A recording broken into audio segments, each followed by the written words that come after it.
Even though in the Northern Hemisphere winter is coming, in the cybersecurity legislative space, it feels more like spring. Multiple rapid changes in all areas and geographies. The most important players in the space are US and the EU. It all started 3 years ago almost to the date, when Log4Shell opened Pandora's box. Unfortunately, the ripple effects can be seen today.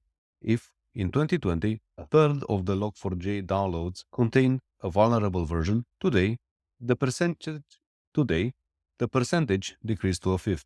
Not much improvement, right? As the maturity of the industry that stated loud and clear that software is eating the world failed to appear, the governmental bodies stepped in to regulate the space.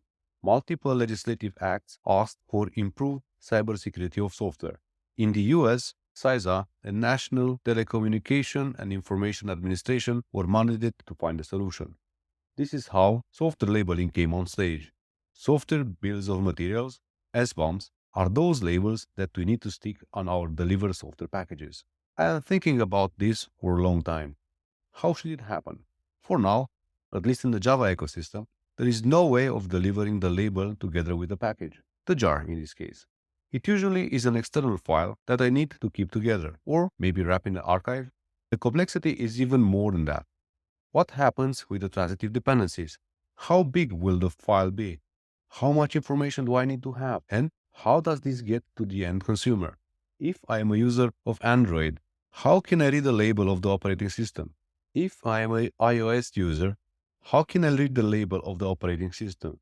Do I turn the phone and find it next to the designed in California, produced in Taiwan label?